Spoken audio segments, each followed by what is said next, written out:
नमस्कार साथियों, स्वागत है आप सभी का। मेरा नाम है ऐश्वर्य अग्रवाल। मैं आप सभी का स्वागत करता हूं आजाद सीजीपीएससी एकेडमी के इस ऑनलाइन प्लेटफॉर्म पर। आज से हम एक नई श्रृंखला की शुरुआत कर रहे हैं जो है छत्तीसगढ़ की समसामयिकी, छत्तीसगढ़ का करंट अफेयर। सबसे बड़ी दुविधा ये रहती है कि सर कहां से कहां तक का करंट अफेयर पढ़ें किसी भी एग्जाम के लिए। तो ध्यान रखिएगा, एक साल के स्पैन का करंट अफेयर आपको तैयार करना है। उदाहरण के तौर पे आगामी जो प्रीलिम्स परीक्षा होगी वो होगी फरवरी 2023 में, ठीक है। जो 2022 का एग्जाम होगा ना, वो 2023 में फरवरी में होगा। तो इस 2023 फरवरी एग्जाम के लिए या इस 2023 में होने वाले किसी भी एग्जाम के लिए आपको जनवरी 2022 से लेकर तकरीबन दिसंबर 2022 तक का करंट अफेयर पूरा करना है। कुछ विशेष परिस्थितियों में हम जनवरी 2023 के करंट अफेयर को भी ध्यान में रख सकते हैं। तो एक साल के स्पैन का पूरा करंट अफेयर आपको तैयार करना होता है। मैं शुरू कर रहा हूं 2022 जनवरी से, थोड़ा हम पीछे चल रहे हैं, लेकिन आपको दिसंबर पूरा होने तक, दिसंबर 2022 तक का करंट अफेयर दे दिया जाएगा। और ये हम मंथली कवर करेंगे, जैसे जनवरी, फरवरी, मार्च, अप्रैल, ठीक है। यहां से आप छत्तीसगढ़ का करंट अफेयर अगर तैयार कर लेते हैं तो आपको कोई और सोर्स से करंट अफेयर तैयार करने की जरूरत नहीं पड़ेगी। इंटरेस्टिंग बनाने के लिए मैंने फोटो वगैरह भी इसमें चिपका कर लाया हुआ है, उसके माध्यम से बताने का प्रयास मैं आपको करूंगा। चलिए शुरू करेंगे। उससे पहले, जैसा कि आप सभी को पता होगा, आज़ादी का अमृत महोत्सव मनाया गया हमारे भारत देश में, और उसी के उपलक्ष्य में हमारे इस प्लेटफॉर्म के द्वारा आप सभी को उपहार दिया जा रहा है 35% ऑफ का। हमारे द्वारा जो विभिन्न कोर्सेज चलाए जा रहे हैं उस पर आपको फ्लैट 35% का ऑफ दिया जा रहा है। जी हाँ, वैसे भी पूरे छत्तीसगढ़ में सबसे न्यूनतम शुल्क और सबसे डिटेल में पढ़ाने के लिए हमने इतिहास बनाया है। धीरे धीरे लोगों तक ये बातें पहुंच रही है। आप सभी से ये उम्मीद, ये और अपेक्षा रहेगी कि आप इस प्लेटफॉर्म को ज़्यादा से ज़्यादा लोगों तक पहुंचाएं, क्योंकि सबसे कम फीस, छत्तीसगढ़ में सबसे कम फीस में विथ डिटेल स्टडी हम करवा रहे हैं। उसमें भी 35% एडिशनल ऑफ आपको दिया जा रहा है 18 तारीख तक। ध्यान रखिएगा, 18 तारीख तक आप 35% ऑफ का फायदा उठा सकेंगे। क्लियर? ध्यान रखिएगा। जैसे ही आप कोर्स के अंदर जाएंगे, जो भी कोर्स लेने के इच्छुक हैं, ये कूपन कोड दिखाई देगा अमृत 35 के नाम से, जिसको लगाकर आप ये ऑफर का फायदा उठा सकते हो। ऑटोमेटिकली उसमें जो भी प्राइस होता है 35% कम हो जाएगा, ठीक है। अब सर ये इंस्टॉल कहां से करना है, सर कैसे मिलेगा? आजाद सीजीपीएससी एकेडमी जो प्लेटफॉर्म आप देख रहे हो, इसका एंड्रॉयड एप्लीकेशन प्ले स्टोर में जाकर इंस्टॉल कर लेना है। वहां पर एप्लीकेशन के अंदर ही स्टोर सेक्शन होता है, ठीक है। क्या होता है? Store section. उस स्टोर सेक्शन में विभिन्न कोर्सेस हैं, जिसमें मेरा फोटो दिखाई देगा। आइए कैसे दिखाई देगा देखते हैं। ये विभिन्न कोर्सेस आपको दिखाई देंगे, जिसमें समन्वित संयुक्त सीरीज सबसे प्रमुख है। सभी विषय को लेकर 2599 में, केवल 2599 में आपको सभी विषय दिए जा रहे हैं समन्वित संयुक्त सीरीज में। लाइव और रिकॉर्डेड दोनों फैसिलिटी होती है। लाइव भी अटेंड करो, रिकॉर्डेड फैसिलिटी भी है, कितने बार भी देखो। मटेरियल भी दिया जाता है पीडीएफ के फॉर्म में। तो 2599 में सारे बैचेस आपको, सारे विषय दिए जा रहे हैं। इसमें भी 35% आपका ऑफ हो जाएगा। अगर आप इंडिविजुअल विषय लेना चाहते हैं तो भी आपको छत्तीसगढ़ का संपूर्ण सामान्य अध्ययन, जो सुघड़ छत्तीसगढ़ सीरीज के नाम से प्रचलित है पूरे छत्तीसगढ़ में, वो मिल जाएगा, ठीक है, 999 में। भारतीय संविधान 699 में। मैथ्स और रीजनिंग 699, इसकी प्राइस 699 हो चुकी है, उसमें आपको अवेलेबल हो जाएगा। तो इन सभी प्राइजेस पे 35% आपको ऑफ 18 तारीख तक, मतलब कल तक मिल जाएगा दोस्तों, ठीक है। इसके अलावा समय समय पर हम अन्य इंडिविजुअल कोर्सेज जैसे भारतीय इतिहास, भारतीय भूगोल, अर्थव्यवस्था, विज्ञान, पर्यावरण, ये सब कोर्सेज लॉन्च करते जाएंगे। तो वो भी आपको इंडिविजुअल कोर्स दिखता चला जाएगा। इसको लेने के बाद कोई और कोर्स लेने की जरूरत नहीं पड़ेगी, क्योंकि इसमें सभी विषय इसमें शामिल है। तो इसको लेने से आपको कोई और विषय लेने की जरूरत नहीं पड़ेगी। डिस्क्रिप्शन बॉक्स में लिंक भी शेयर कर दिया जाएगा ऐप का, कोर्सेज का, जहां पर क्लिक करके आप डायरेक्ट इंस्टॉल करके कोर्स को ले सकोगे। चलिए, ये हो गई सारी बातें। अब हम शुरू करते हैं अपना करंट अफेयर का कोर्स, ठीक है फ्रेंड्स? क्लियर है सारी बातें? चलिए शुरू करते हैं करंट अफेयर जनवरी 2022 का। आइए, फैक्ट है, एक्सेप्ट करने का कोशिश करते जाइएगा, मतलब ध्यान में रखते जाइएगा फैक्ट को। इसका पीडीएफ आप प्रिंट आउट भी कर सकेंगे। कैसे मिलेगा, क्या मिलेगा, ये मैं आपको बता दूंगा, ठीक है। चलिए आइए शुरू करते हैं। देखिए, सबसे पहले बात कर लेते हैं, चूंकि ये करंट अफेयर जनवरी 2022 का है, तो 2022 में जनवरी में जो भी घटनाएं हुई, जो भी बातें प्रमुख है छत्तीसगढ़ के संबंध में, वो सारे फैक्ट होने वाले हैं। ठीक है, आइए सबसे पहले जनवरी 2022 के संबंध में हम बात कर लेते हैं नगर निगम चुनाव की। ठीक है, आपके ये सभी नगर निगम चुनाव, बेसिकली 4 नए नगर निगम चुनाव हम उसकी बात करेंगे, जिसमें से एक है बीरगांव, एक है भिलाई नगर निगम, एक है भिलाई चरोदा नगर निगम, एक है रिसाली नगर निगम। ये 4 नए नगर निगमों के लिए चुनाव आयोजित हुए। ठीक है, परिणाम देखते हैं। बीरगांव नगर निगम के चुनाव परिणाम स्वरूप महापौर नंदलाल देवांगन जी जो कांग्रेस के हैं वो चुनकर आए। भिलाई नगर निगम से महापौर नीरज पाल चुनकर आए जो कांग्रेस के ही हैं। भिलाई चरोदा नगर निगम के महापौर निर्मल कोसरे को आपको ध्यान में रखना है, और रिसाली नगर निगम के लिए आपको राशि सिन्हा महिला महापौर को ध्यान में रखना है। चारों के चारों जो हैं महापौर वो कांग्रेस के हैं। क्लियर, चारों के चारों कांग्रेस के हैं। ध्यान रखना, नंदलाल देवांगन बीरगांव भिलाई नगर के लिए नीरज, भिलाई चरोदा नगर निगम के लिए निर्मल कोसरे, और रिसाली नगर निगम के लिए राशि सिन्हा। ठीक है, चारों के चारों कांग्रेस से। आइए 20 साल बाद कांग्रेस वापसी, किसके बारे में बात कर रहे हैं? निर्मल कोसरे के बारे में बात कर रहे हैं। ये उनके सभी रिस्पेक्टिवली फोटो हैं, क्रम से फोटो दे दिया गया है, ध्यान में रखिएगा। ठीक है, और रिसाली नगर निगम की पहली महापौर महिला महापौर है शशि सिन्हा। सॉरी, मैंने अगर राशि कहा होगा, शशि सिन्हा। Okay, clear. तो रिसाली सबसे नवीनतम नगर निगम आप कह सकते हो, तो उसकी पहली महापौर जो है वो महिला है शशि सिन्हा, ऐसा ध्यान में रख सकते हो। छत्तीसगढ़ में अब नगर निगमों की संख्या हो गई है कुल मिलाकर 14 दोस्तों, तो सारे फैक्ट भी ध्यान में रखते चलिएगा।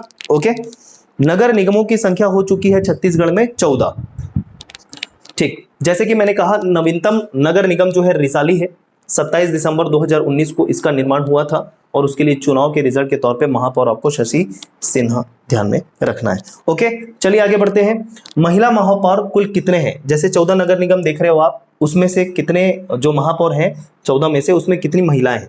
तो कुल 5 नगर निगमों में महिला महापौर है। रायगढ़, राजनांदगांव, रिसाली, चिरमिरी और जगदलपुर, इन सभी स्थानों के लिए या नगर निगमों के लिए महिला महापौर चुनकर आई हुई है। क्लियर इतनी बातें? फर्स्ट स्लाइड क्लियर है, आगे बढ़ जाएं। चलिए, चूंकि करंट अफेयर है, फैक्ट है, इसमें ज्यादा कोई कॉन्सेप्चुअल बात हम करेंगे नहीं, तो थोड़ा जल्दी कवर करने की कोशिश करेंगे, क्योंकि वीडियो लेंथ अगर ज्यादा गया तो फिर वो हमारे लिए कवर करना मुश्किल होता है। चलिए नेक्स्ट स्लाइड। अगली जो हम बात करेंगे करंट अफेयर के अंतर्गत वो है छत्तीसगढ़ रोजगार मिशन। ठीक है, ये सारे जनवरी की बात कर रहे हैं 2022 की। छत्तीसगढ़ रोजगार मिशन की घोषणा हुई। कब घोषणा हुई सर? 15 जनवरी 2022 को घोषणा हुई। ठीक है, मुख्यमंत्री के द्वारा। छत्तीसगढ़ रोजगार मिशन है चूंकि नाम इसका, तो घोषणा जो भी मुख्य घोषणा योजनाएं जो होती है, स्कीम्स होती है, उसकी घोषणा मुख्यमंत्री ही करते हैं। ठीक है, इसकी पहली बैठक हुई 23 जनवरी 2022 को। ठीक है, उद्देश्य क्या था इसका? राज्य के युवाओं को रोजगार के अवसर प्रदान करना, क्योंकि नाम से स्पष्ट है। लक्ष्य क्या है, ये इंपॉर्टेंट है। अगले 5 वर्ष तक 12 से 15 लाख नए रोजगार के अवसर का सृजन करना है। नए रोजगार कितने? 12 से 15 लाख नए रोजगार का सृजन किया जाएगा अगले 5 वर्षों में, ऐसा लक्ष्य रखा गया है इस छत्तीसगढ़ रोजगार मिशन के तहत। ठीक है, छत्तीसगढ़ की जितनी भी नवीनतम योजनाएं हैं वो करंट अफेयर में ज्यादातर कवर हो जाती हैं। अलग से योजनाओं की क्लास भी लूंगा मैं। ठीक है, अलग से योजनाओं की क्लास भी लूंगा, लेकिन ज्यादातर योजनाएं जो है सरकार की वो करंट अफेयर के माध्यम से कवर हो जाती हैं। तो करंट अफेयर पढ़ते पढ़ते योजनाएं भी कवर होती चलेंगी। अलग से एक योजनाओं का वीडियो भी बना के मैं आपको परीक्षा के समय में दे देने वाला हूं। आइए, अध्यक्ष कौन होता है? तो देखो, छत्तीसगढ़ रोजगार मिशन का जो अध्यक्ष होगा वो मुख्यमंत्री ही होगा, जो है श्री भूपेश बघेल। ओके, कार्यकारी अध्यक्ष, ठीक है, कार्यकारी अध्यक्ष इसके होंगे उच्च शिक्षा मंत्री उमेश पटेल। ठीक है, कार्यकारी अध्यक्ष दो अलग अलग बातें हमने कही। एक अध्यक्ष कौन होगा? मुख्यमंत्री, और कार्यकारी अध्यक्ष जो शिक्षा मंत्री होंगे वो होंगे, उच्च शिक्षा मंत्री की बात कर रहे जो है उमेश पटेल। उपाध्यक्ष कौन होंगे? उपाध्यक्ष होंगे मुख्य सचिव श्री अमिताभ जैन। ठीक है क्या? आगे बात करते हैं, मुख्य कार्यपालन अधिकारी कौन होंगे? प्रमुख सचिव श्री आलोक शुक्ला। ठीक है, क्लियर एकदम? तो वो देख लीजिए, इस रूप में ये जो स्कीम है इसका उद्घाटन किया गया छत्तीसगढ़ रोजगार मिशन के नाम से।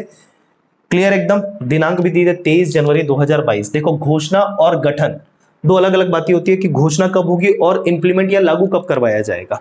तो ये घोषणा की तिथि है और ये लागू करवाने की तिथि है, इसी कारण इसको गठन भी कह रहे हैं। बात समझ में आई क्या? ठीक है, आगे बढ़ जाए एक बार फिर से। घोषणा हुई 15 जनवरी, लेकिन लागू हुआ, ये इंपॉर्टेंट है ज्यादा। रोजगार के अगले 5 वर्ष में कितने अवसर प्रदान होंगे, लाए जाएंगे, सृजन होंगे 12 से 15 लाख। और इसके अध्यक्ष मुख्यमंत्री, लेकिन कार्यकारी अध्यक्ष होंगे आपके उच्च शिक्षा मंत्री उमेश पटेल, मुख्य सचिव अमिताभ जैन उपाध्यक्ष, मुख्य कार्यपालन अधिकारी ठीक है आलोक शुक्ला प्रमुख सचिव है ये। ठीक है, सबसे बड़ा सचिवों में हमने हायरार्की देखी, प्रशासन का वीडियो बना हुआ है उसे जरूर देखिएगा। सबसे बड़ा होता है मुख्य सचिव, ठीक है, ना कि प्रमुख सचिव, आपको ये बात पता होनी चाहिए। चलिए नेक्स्ट स्लाइड। अब बात करते हैं छत्तीसगढ़ राज्य ग्रीन काउंसिल की, आराम से देखते चलिएगा दोस्तों, करंट अफेयर है, बातें अगर एक एक बार आपने पढ़ रखी है एग्जाम में याद आ जाता है। ठीक है, छत्तीसगढ़ राज्य ग्रीन काउंसिल अभी क्या है मैं बताने का प्रयास करूंगा। पहले देखते हैं फैक्ट। देश का प्रथम राज्य जहां ग्रीन काउंसिल का गठन हुआ, पहली बात कौन सा? छत्तीसगढ़। डायरेक्ट प्रश्न पूछ लिया जाएगा, कौन सा ऐसा राज्य है जहां पहली बार, ठीक है, प्रथम राज्य बताइए जहां ग्रीन काउंसिल का गठन हुआ, क्यों हुआ, सब बताऊंगा। वो है छत्तीसगढ़ हमारा। ठीक है, इसकी घोषणा छत्तीसगढ़ राज्य सरकार के द्वारा कब हुई? 11 दिसंबर 2021। घोषणा उतना महत्वपूर्ण नहीं है, लेकिन फिर भी चूंकि डेट है तो डेट बताना पड़ता है। ठीक, इसकी बैठक मतलब गठन या लागू होना, गठन या लागू होना, ठीक है, ये हुआ 3 जनवरी 2022 को। क्लियर एक बात, घोषणा 11 दिसंबर को हो चुकी थी 2021 को, 3 जनवरी 2022 को इसका गठन या ये लागू हुआ, ध्यान रखेंगे। अध्यक्ष इसके मुख्यमंत्री होंगे भूपेश बघेल, उपाध्यक्ष होंगे रविंद्र चौबे, ठीक है, जो है कृषि मंत्री, मोहम्मद अकबर जो है वन मंत्री, ठीक, ये इनके उपाध्यक्ष। साथ ही साथ मुख्यमंत्री के सलाहकार प्रदीप शर्मा भी उपाध्यक्ष के सदस्य में माने जाएंगे। मतलब ये सारे मिलके उपाध्यक्ष हम देख रहे हैं। अन्य सदस्यों की बात करें तो सदस्य सचिव, तकनीकी सलाहकार के अतिरिक्त 12 सदस्य और हैं। ठीक है, 12 सदस्य और हैं।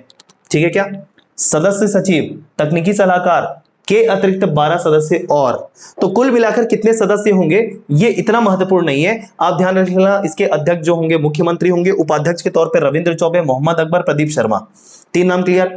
उसके अलावा सदस्य सचिव, तकनीकी सलाहकार के अलावा 12 सदस्य और। क्लियर, तो ऐसा प्रश्न पूछेगा अगर सदस्य कितने हैं तो पूछेगा अध्यक्ष उपाध्यक्ष को छोड़कर कितने सदस्य हैं, तो आपको 12 सदस्य ध्यान में रख लेना है इन केस अगर ऐसा कोई क्वेश्चन आता है तो। आइए, विभाग कौन सा होगा? वन विभाग होगा। सर ग्रीन काउंसिल मतलब एक चीज समझ में आ गया होगा कि पर्यावरण के या पर्यावरण से संबंधित है ना, पर्यावरण से संबंधित है। आइए बात करते हैं, नीचे लिखा हुआ है सारा कुछ। इसके माध्यम से रीजनरेटिव डेवलपमेंट, पुनर्योजी विकास, ये बहुत ही नया कॉन्सेप्ट है। पहले हम सतत विकास की बात करते थे, अब सर ये सतत विकास क्या है, जिसको सस्टेनेबल डेवलपमेंट कहते थे, ये क्या चीज है सर? तो आगे आने वाली पीढ़ियों के लिए संसाधन को बचाए रखने के साथ साथ हमें अपनी जरूरत भी पूरी करनी होती है। तो संसाधनों का इस प्रकार प्रयोग कि आने वाली पीढ़ी को भी उसका लाभ मिल सके और हमें भी उसका लाभ मिलता रहे, वो होता था सतत विकास। ठीक है, ऐसे विकास करना कि संसाधनों का उपयोग ऐसे हो कि आगे आने वाली पीढ़ियों को भी उसका लाभ मिले, वो भी उपयोग में ला सके संसाधनों का और हम भी प्रयोग करते रहें, और इस तरीके से जो विकास होता था उसको सतत विकास कहा जाता था। लेकिन अब इसको रिप्लेस करके एक नया कॉन्सेप्ट निकल के आ रहा है जो है रीजनरेटिव डेवलपमेंट, जिसको बोलते हैं पुनर्योजी विकास।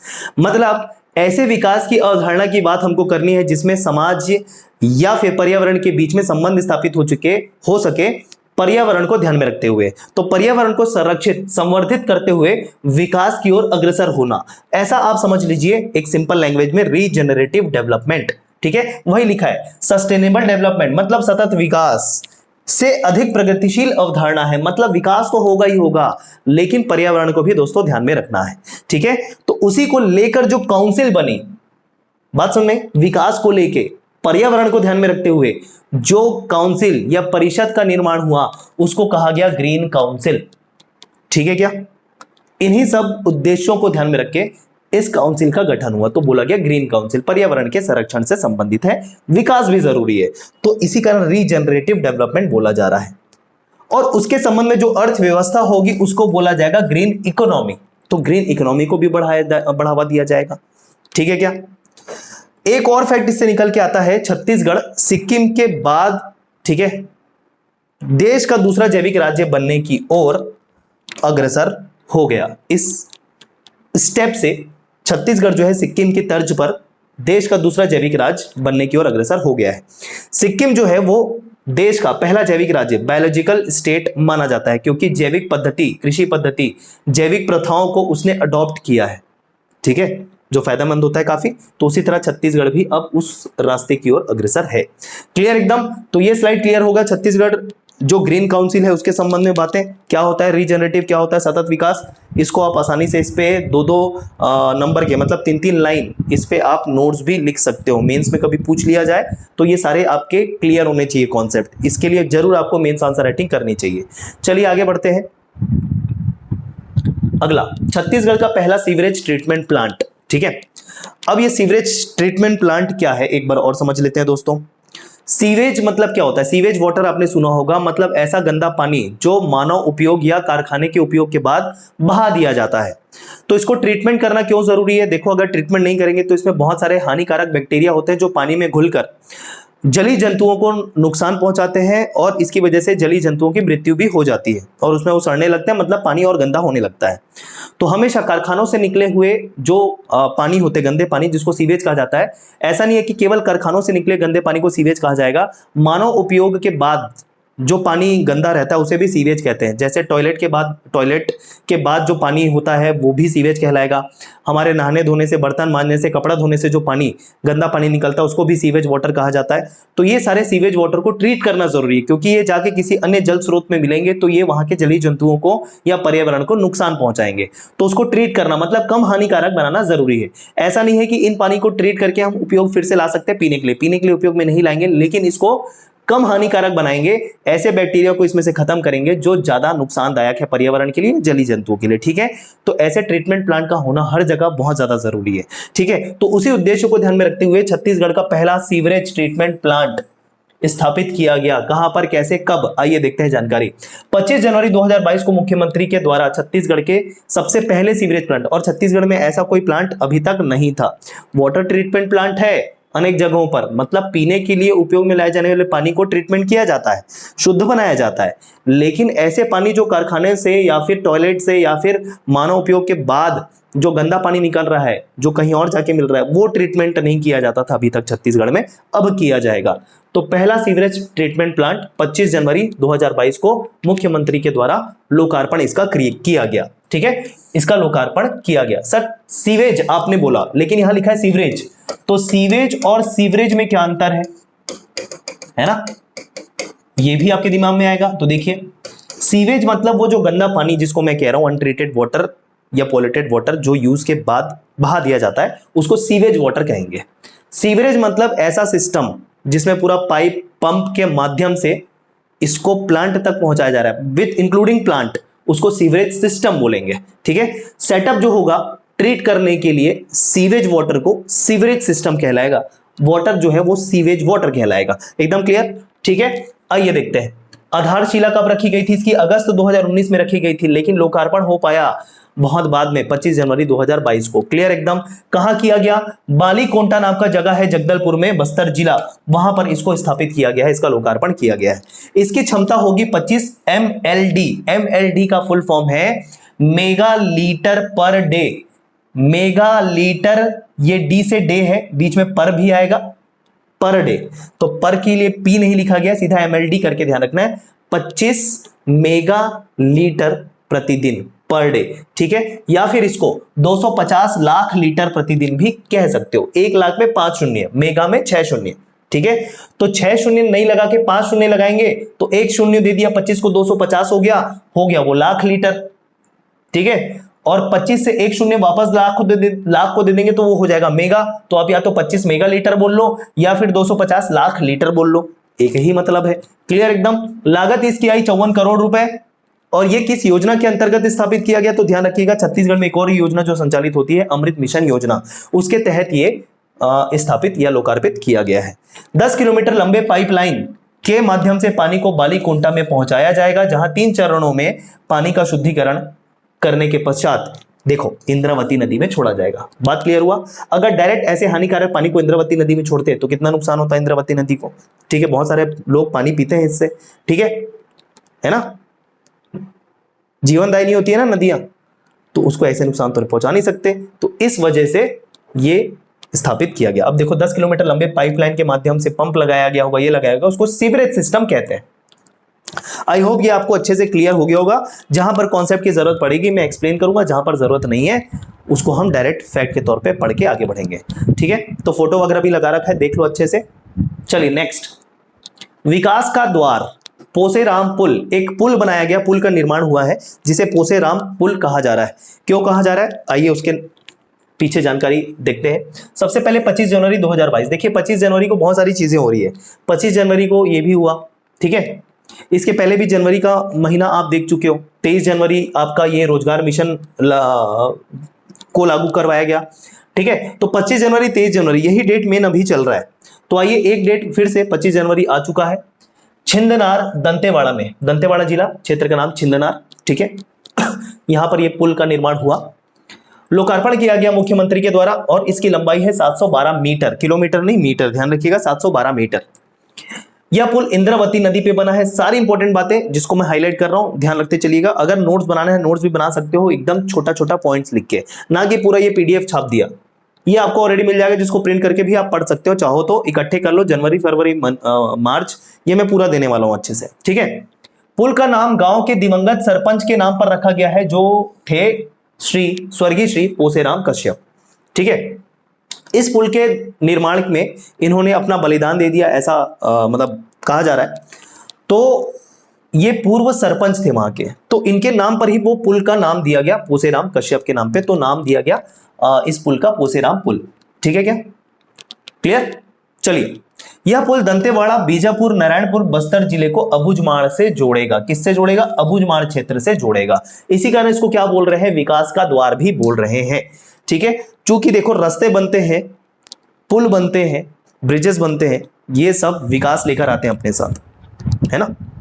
तो इस कारण चूंकि अबूझमाड़ को दंतेवाड़ा, बीजापुर, नारायणपुर, बस्तर से जोड़ रहा है, तो विकास का द्वार इसको कहा जा रहा है, ठीक है। किसके नाम पर, कैसे, कब, सारी चीजें क्लियर है, लंबाई, ठीक है। चलिए आगे बढ़े, आइए नेक्स्ट, ई पंचायत छत्तीसगढ़ वेब पोर्टल का शुभारंभ किया गया। वेब पोर्टल, ई पंचायत छत्तीसगढ़ वेब पोर्टल, ठीक है। कब, 15 जनवरी 2022 को पंचायत एवं ग्रामीण विकास मंत्री कौन, टीएस सिंहदेव जी के द्वारा, एकदम क्लियर। यह पोर्टल प्रमुख रूप से 4 मॉड्यूल पर कार्य करेगा, ठीक है। आइए, उद्देश्य क्या है, ई पंचायत छत्तीसगढ़ वेब पोर्टल राज्य और केंद्र शासन की योजनाओं के पारदर्शिता के साथ बेहतर क्रियान्वयन, मूल्यांकन, मॉनिटरिंग और प्रशिक्षण। 4 बातें हुई क्या, क्या 4 बातें, देखो, पारदर्शिता, ट्रांसपेरेंसी होगी, क्रियान्वयन होगा, एग्जीक्यूशन होगा, मूल्यांकन होगा, इवैल्यूएशन होगा, और मॉनिटरिंग, ऑब्जर्वेशन, ठीक है, और ट्रेनिंग का काम भी इसके माध्यम से किया जाएगा, ठीक है क्या। तो राज्य और केंद्र शासन की योजनाएं के मध्य पारदर्शिता, क्रियान्वयन, मूल्यांकन, मॉनिटरिंग और प्रशिक्षण पंचायत के संबंध में, उसके लिए ये पोर्टल, वेब पोर्टल का शुभारंभ किया गया है, ठीक है क्या। पंचायतों के माध्यम से क्या होता है, विकास होता है। अब योजनाएं जो है वो पंचायत में अगर लागू करने हैं तो उसके लिए वेब पोर्टल का भी माध्यम हमने चुना, जो हुआ ई पंचायत छत्तीसगढ़ वेब पोर्टल, ठीक है। कब, 15 जनवरी 2022, एकदम क्लियर है। आगे बढ़ जाए, तो पंचायत मंत्री जो होंगे, ग्रामीण पंचायत मंत्री, ग्रामीण विकास पंचायत मंत्री टीएस सिंहदेव के द्वारा ही इसका शुभारंभ होगा, क्लियर एकदम बात। आगे बढ़ जाए, आइए अब बात करते हैं 26 जनवरी 2022 की। 26 जनवरी 2022 जो गणतंत्र दिवस है हमारा, उसमें आपको पता है दिल्ली में, ठीक है, परेड होता है, बहुत बड़ा परेड, हर कोई जानता है। तो उसमें छत्तीसगढ़ से जो झांकी होती है वो बहुत ही ज्यादा, मतलब क्या बोलना चाहिए कि हाईलाइटेड होती है, और वो एग्जाम में पूछा भी जाता है। तो 26 जनवरी 2022 को जो झांकी निकली उसमें छत्तीसगढ़ से विशेष क्या था, तो छत्तीसगढ़ की झांकी के तौर पे हमको देखने को मिला गांव और गौठान थीम वाली झांकी। गांव, गौठान, ये थीम वाली हमको झांकी देखने को मिली, ठीक है। और लोक कलाकारों ने ककसार नृत्य का प्रदर्शन भी किया, ककसार नृत्य का प्रदर्शन भी किया, ठीक है। और 26 जनवरी को ही हमारे राज्य में मुख्यमंत्री के द्वारा कुछ कुछ घोषणाएं भी की गई।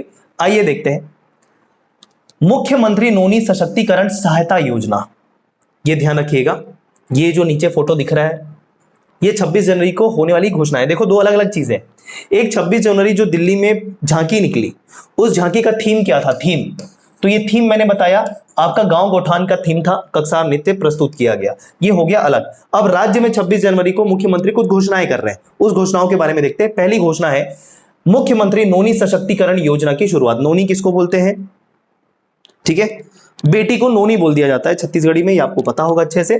तो मुख्यमंत्री नोनी सशक्तिकरण सहायता योजना की शुभारंभ या घोषणा, शुभारंभ नहीं बोलना चाहिए, घोषणा की मुख्यमंत्री भूपेश बघेल ने। श्रमिक परिवार की बेटियों हेतु, ठीक है, किसके लिए है ये महत्वपूर्ण है, श्रमिक परिवार की बेटियों के लिए हितग्राहियों की प्रथम 2 पुत्रियों के बैंक खाते में 20-20 हजार रुपए की राशि एक मुश्त जमा की जाएगी। क्लियर है क्या? जो हितग्राही है मतलब कौन है हितग्राही, श्रमिक परिवार, उनकी जो प्रथम 2 बेटियां होंगी उनके खाते में 20-20 हजार रुपए जमा किए जाएंगे, सीधा सीधा, मतलब 20-20 40 नहीं, एक पुत्री के खाते में 20, दूसरी पुत्री के खाते में 20। क्लियर? तो ये ध्यान रखेंगे, मुख्यमंत्री नोनी सशक्तिकरण योजना, यह सशक्तिकरण सहायता योजना, एकदम क्लियर। आगे बढ़ जाए तो दोनों फोटो आपके सामने हैं, ये झांकी का दृश्य नजर आ रहा है, देखो गाय दिख रही है, गांव गौठान दिख रहे हैं, कक्षार नृत्य प्रस्तुत किया गया है यहाँ पर कलाकारों के द्वारा, ठीक, और ये योजना। आगे बढ़ते हैं, अन्य घोषणाएं देखिए, इसी 26 जनवरी की ही बात कर रहे हैं।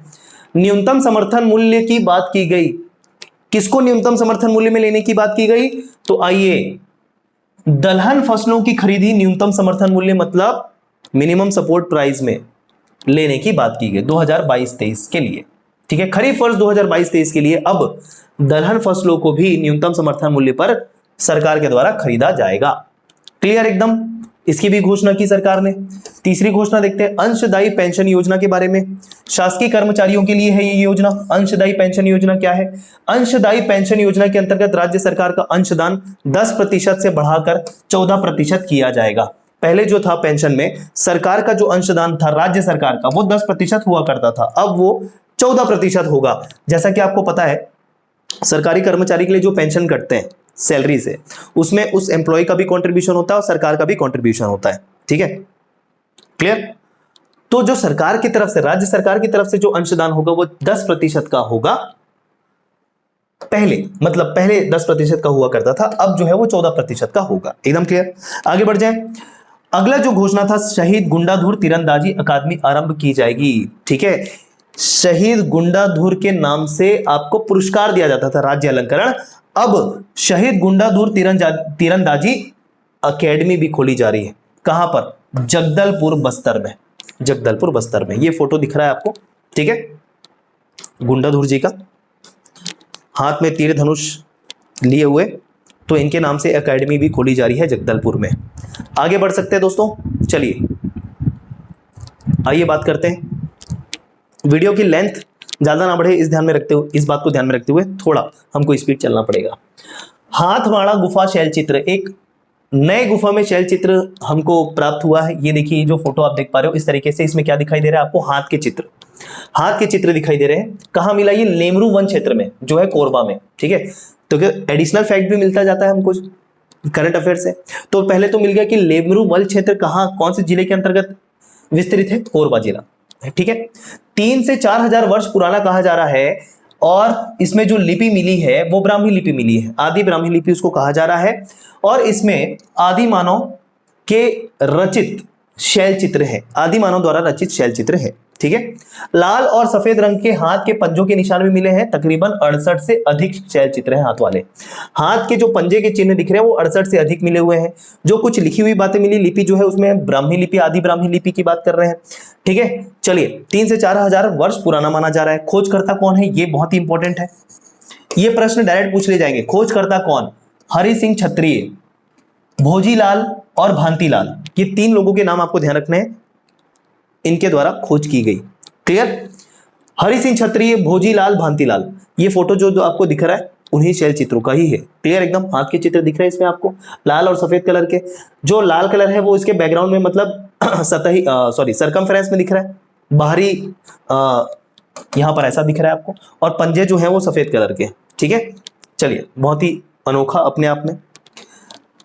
अब लेमरू वन क्षेत्र के बारे में एडिशनल जानकारी देखिएगा। प्रदेश का पहला हाथी रिजर्व है ये, लेमरू हाथी रिजर्व के नाम से भी आपने सुना होगा जब आपने छत्तीसगढ़ का जीएस पढ़ा होगा, ये आप पहले से जानते हो, ठीक है, अब यहाँ पर शैलचित्र भी मिल गया। तो जो छात्र छत्तीसगढ़ का प्राचीन इतिहास के अंतर्गत प्रागैतिहासिक काल पढ़ते हैं तो उसमें आप इसको डेफिनेटली अब ऐड कर सकते हो कि कहाँ कहाँ से शैलचित्र हम देखते हैं ना, सिंघनपुर, कबरा पहाड़, चितवन डोंगरी की गुफा जो है, यहाँ पर सभी शैलचित्र मिलते हैं।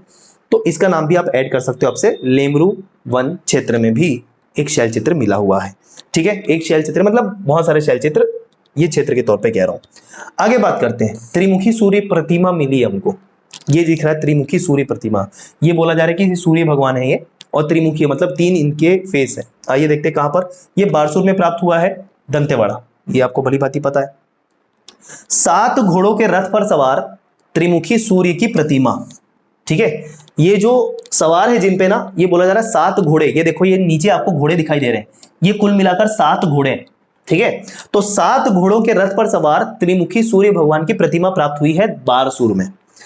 ठीक है, स्थानीय नाम इनको, ये जो सूर्य त्रिमुखी सूर्य भगवान हम कह रहे हैं, इनका स्थानीय नाम बोला जाता है तमानगुड़ी।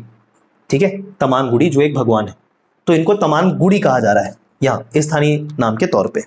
क्लियर एकदम, आगे बढ़ जाए दोस्तों, आइए और बात करते हैं। ठीक, 16 खंबा मंदिर, 16 खंबा मंदिर की बात करते हैं। देखिएगा कहां है, फिर से बारसूर दंतेवाड़ा की बात हो रही है। 16 खंबा मंदिर बारसूर में प्रशासन द्वारा यहां पर साफ सफाई जीर्णोद्धार का कार्य किया जा रहा है। जब आप इतिहास पढ़ते हो तो बारसूर में बहुत सारे मंदिर, बहुत सारे स्थापत्य के बारे में भी पढ़ते हो, किसने बनाया ये भी आप पढ़ते हो। ठीक है, सफाई के दौरान पेदम्मागुड़ी, ठीक है, पेदम्मागुड़ी इसको ऐसा पढ़ेंगे, पेदम्मागुड़ी 16 खंबा मंदिर और सूर्य मंदिर की गर्भगृह से शिवलिंग की मूर्ति, माता लक्ष्मी की खंडित प्रतिमा और महिषासुर मर्दिनी की खंडित प्रतिमा प्राप्त हुई है। इतनी सारी चीजें प्राप्त हुई है सफाई जब कर रहे थे इस 16 खंबा मंदिर में। तो पेदम्मागुड़ी, 16 खंबा मंदिर और सूर्य की मंदिर की गर्भगृह से, इन सभी परिसर के गर्भगृह से, मतलब सफाई हो रही, तो बहुत सारी जगह पे सफाई हो रही है, तो ये सारे आपके मंदिर है। एक पेदम्मागुड़ी, 16 खंबा मंदिर और सूर्य मंदिर, यहाँ के गर्भगृह से माता लक्ष्मी की खंडित प्रतिमा, शिवलिंग की मूर्ति, महिषासुर मर्दिनी की खंडित प्रतिमा प्राप्त हुई। इतनी सारी चीजें आपको ध्यान में रखना है। आगे बढ़ते हैं, छत्तीसगढ़ का एकमात्र ब्रह्मा मंदिर। ठीक है, ये जो आपको पिक्चर दिखाई दे रहा है, फोटो दिखाई दे रहा है, ये ब्रह्मा भगवान की है। ठीक है, ब्रह्मा भगवान की है, और यहाँ पर नीचे आपको दिखाई भी दे रहा होगा भैरमगढ़ लिखा हुआ है ना, भैरमगढ़ भी लिखा हुआ है। आइए, तो एक चीज तो पता चल गया, गांव का नाम जहां से ये प्राप्त हुआ है मिरतुर ग्राम, भैरमगढ़, जिला बीजापुर, भली भांति आपको पता होना चाहिए। दक्षिण भारतीय शैली की एक झलक हमको इसमें देखने को मिली। अब चूंकि बीजापुर वाला हिस्सा जो है वो दक्षिण भारत से लगा हुआ हिस्सा है हमारा, है ना, बीजापुर हो गया, सुकमा हो गया, ये दक्षिण भारत से लगा हिस्सा है, तो कुछ प्रभाव दक्षिण भारत के इन क्षेत्रों में देखने को मिलते हैं। तो बोला जा रहा है ये जो मूर्ति प्राप्त हुई है ब्रह्मा की, वो दक्षिण भारतीय शैली पर बनी हुई है, उस पर एक झलक देखने को मिलती है। संभवतः ऐसा अनुमान लगाया जा रहा है कि ये छिंदक नागवंशी राजाओं के द्वारा 10वीं से 11वीं शताब्दी ईस्वी में बनवाया गया होगा, संभवतः। अब यहां पर अलग अलग रिसर्च चलेंगे, अगर ज्यादा इतिहास करोगे मत निकल के आए तो छिंदक नागवंशी शासकों के द्वारा निर्मित मान लिया जाएगा त्रिमूर्ति ब्रह्मा की मूर्ति को। ठीक है, तो एकमात्र ब्रह्मा की जो मूर्ति बोल रहे हैं वो ये है, मंदिर के तौर पे स्थापित कर दिया गया है एक्चुअली में। ठीक है फ्रेंड्स, आइए आगे बढ़े, चलिए नेक्स्ट स्लाइड। वेनसांग की प्रतिमा स्थापित की गई है, आइए देखते हैं। वेनसांग कौन है? चीनी यात्री, छत्तीसगढ़ की यात्रा पर भी थे वो। ठीक है, आइए देखते हैं कहां पर, कंकालीन माता मंदिर बीजापुर में। इसके पहले हमने 2 बार बारसूर की बात की, अब हम 2 बार बीजापुर की बात कर रहे हैं। ब्रह्मा, त्रिमूर्ति ब्रह्मा की मूर्ति के साथ साथ अब हम वेनसांग की प्रतिमा की बात कर रहे हैं, क्षेत्र बीजापुर ही होगा। तोता और कटार लिए हुए वेनसांग की प्रतिमा स्थापित की गई। ठीक है, कटार मतलब आप बोल सकते हो छोटा तलवार, कटार, जैसे सिख धर्म के जो लोग होते हैं वो धारण करते हैं ना कटार, उसी कटार की बात कर रहे हैं। ठीक है, वेनसांग द्वारा कंकालीन माता मंदिर में ताड़पत्र पंखा भेंट किया गया था, ऐसा माना जा रहा है। एक पंखा, ताड़पत्र का एक पंखा, मतलब वो इलेक्ट्रिक वाला पंखा नहीं था, वो हाथ चलित पंखा जो ताड़पत्र से निर्मित था, वो पंखा कंकालीन माता मंदिर में वेनसांग के द्वारा भेंट किया गया था। इस कारण वेनसांग की प्रतिमा वहां पर स्थापित की गई। ठीक है, और इस बात का वर्णन कहां पर मिलता है? ततांग संयुक्ति जो डॉक्टर सुशील कुमार की पुस्तक है उसमें इस बात का वर्णन मिल रहा है। ठीक है, वेनसांग 7वीं शताब्दी में बस्तर के भद्राचलम में आए थे, छत्तीसगढ़ की यात्रा पर भी थे और छत्तीसगढ़ के सिरपुर में आए थे। ये तो हम पढ़ते हैं कॉमनली, लेकिन ये बहुत ही प्रमुख जानकारी हमको मिल रही है। 7वीं सदी में बिल्कुल आए थे, 639 ईस्वी समय था। ठीक है, 639 ईस्वी हम समय देखते हैं जब वेनसांग छत्तीसगढ़ की यात्रा पर आए थे। ठीक है ना, तो ये कौन सी शताब्दी ईस्वी मानी जाएगी? 7वीं शताब्दी ईस्वी मानी जाएगी, बिल्कुल।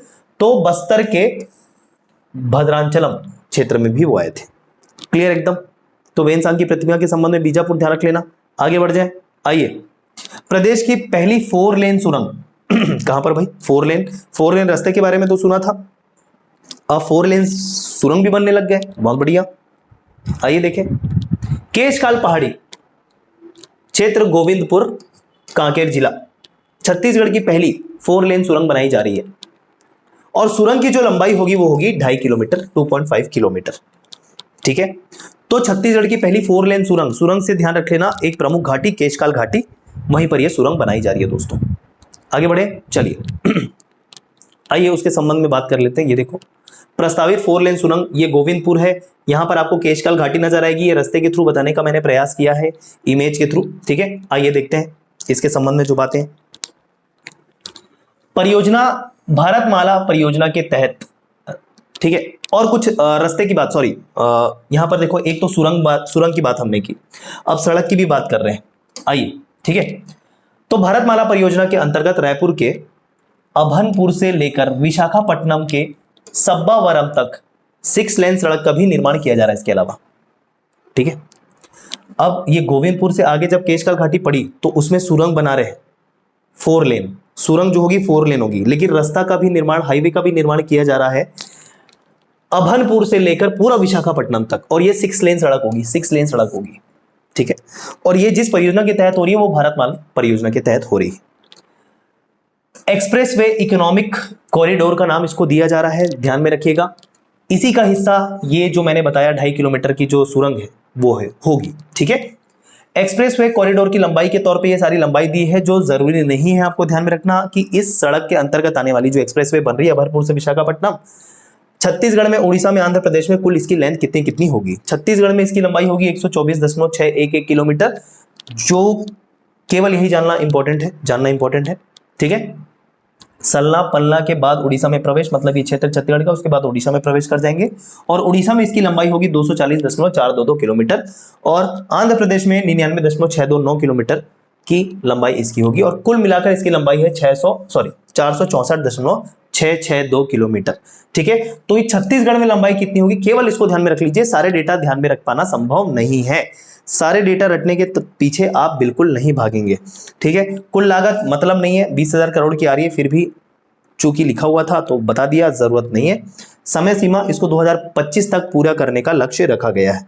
ठीक है, निर्माण कौन करेगा? National highway authority of India, NHAI के नाम से हम जिसको जानते हैं, भारतीय राष्ट्रीय राजमार्ग प्राधिकरण जिसको कहते हैं हिंदी में, उसके द्वारा ये निर्माण कार्य किया जाएगा। ये मार्ग बनने से ना तकरीबन 175 किलोमीटर जो लेंथ है विशाखापट्टनम जाने तक का, वो रिड्यूस हो जाएगा दोस्तों। ठीक है, अभी भी आप हाईवे के माध्यम से छत्तीसगढ़ में अगर बात करें तो आप कांकेर से होते हुए नीचे जाएंगे, बस्तर में प्रवेश करेंगे जगदलपुर से होते हुए, तो आप विशाखापट्टनम की ओर अग्रसर होंगे, तो जो भी लंबाई आपको पड़ती होगी इस राजमार्ग के बनने से 175 किलोमीटर की लंबाई कम हो जाएगी, सोच लीजिए। ठीक है, तो काफी टाइम सेव होगा। आइए आगे बढ़ते हैं। डायरेक्ट भवन अनुज्ञा सिस्टम, आइए देखें क्या है डायरेक्ट भवन अनुज्ञा सिस्टम। 3 जनवरी 2022 मुख्यमंत्री के द्वारा शुभारंभ किया गया।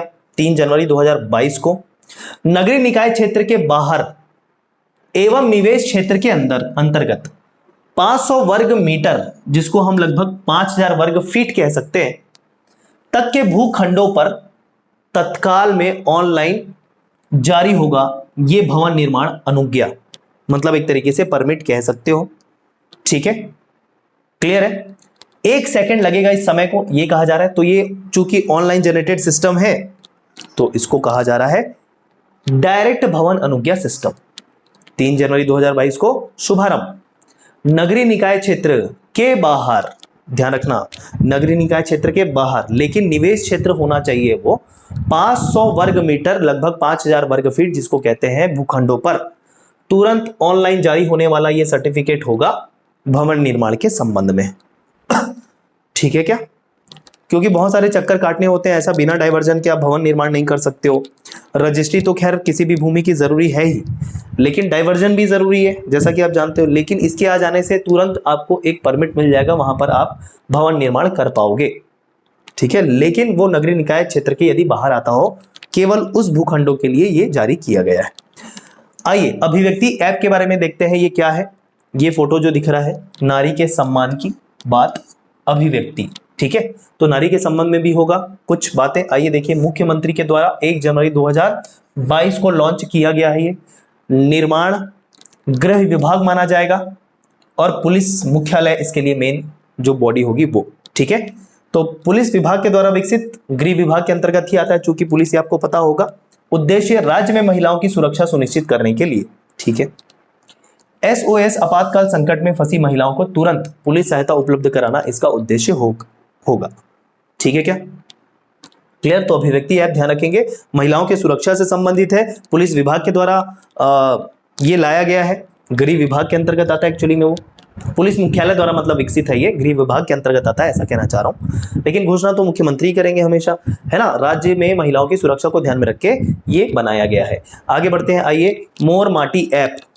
ठीक है, ऐसा लग रहा है, देखिए काफी लंबा चला गया है ऑलरेडी वीडियो, और अभी लगभग आधे स्लाइड्स ही हुए हैं, है ना, आधे स्लाइड्स ही हुए हैं, तो काफी लंबा जा रहा है ये वीडियो।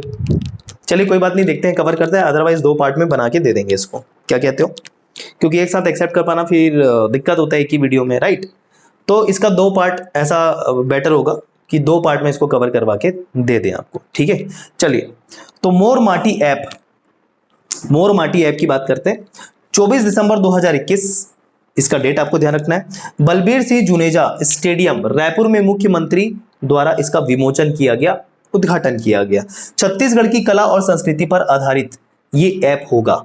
ठीक है, छत्तीसगढ़ की कला और संस्कृति को ध्यान में रखते हुए एक ऐप बनाया गया, एक ऐप की घोषणा की गई जो था मोर माटी ऐप। आप चाहें तो प्ले स्टोर में जाकर सर्च करके देख सकते हैं।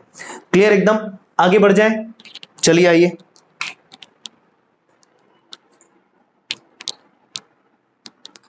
स्किल हब इनिशिएटिव एंड 100 दिवसीय अभियान, ये क्या है, इसके बारे में थोड़ा सा जानकारी प्राप्त करते हैं। देखिएगा, इसका शुभारंभ हुआ सर 1 जनवरी 2022 को पंचायत एवं ग्रामीण विकास मंत्री TS सिंहदेव के द्वारा। ठीक है, और साथ ही साथ एक स्कूल शिक्षा मंत्री डॉक्टर प्रेम साय सिंह टेकाम के द्वारा। ठीक है, 100 दिवसीय अभियान क्या है?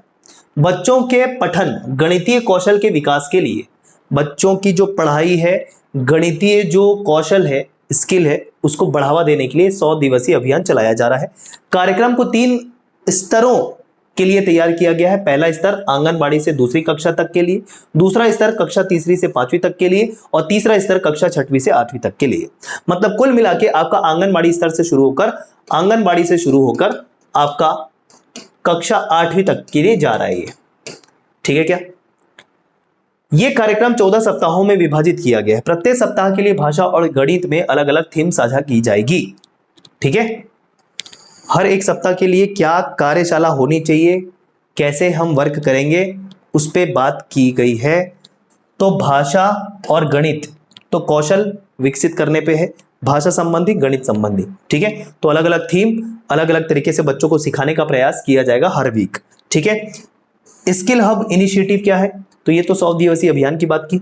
अब स्किल हब इनिशिएटिव, चूंकि एक ही समग्र रूप से बात कर रहे हैं एक साथ, ठीक है, स्कूल छोड़ चुके बच्चों के लिए है ये स्किल हब इनिशिएटिव। जो है ऐसे बच्चों के लिए जो स्कूल छोड़ चुके हैं, स्कूल में नहीं पढ़ाई करते। विद्यालय स्तर पर समग्र शिक्षा और व्यावसायिक शिक्षा पर आधारित कौशल केंद्र की पहल। ठीक है, तो विद्यालय स्तर पर इनको ऐसा कोशिश किया जाएगा कि शिक्षा दे सके, साथ में इनमें ऐसा कौशल विकास कर सके जो ये व्यावसायिक तौर पे आगे बढ़ सके, या रोजगार उन्मुखी हम कह सकते हैं, जैसे कि आपको पता होगा। ठीक है, तो उसके आधार पर एक केंद्र स्थापित करने की पहल है ये। तो स्किल हब इनिशिएटिव किसके लिए है सर? ऐसे बच्चों जो स्कूल छोड़ चुके हैं और 100 दिवसीय अभियान जो है वो क्या है, स्कूल में पढ़ने वाले बच्चों के कौशल विकास के लिए। किसके कौशल? भाषा और गणित के कौशल के विकास के लिए है ये सारी बातें। ठीक है, तो चलिए आज हमने 16 स्लाइड कवर कर लिया। अब अगले 16 स्लाइड और बचे हुए हैं जिसको पार्ट 2 में कवर करके देना पड़ेगा। वीडियो की लेंथ हो चुकी है ज्यादा दोस्तों, तो यहां पर वीडियो को रोकते हुए बेटर होगा कि दूसरे पार्ट में इसके आगे के जनवरी माह की दे दिए जाए।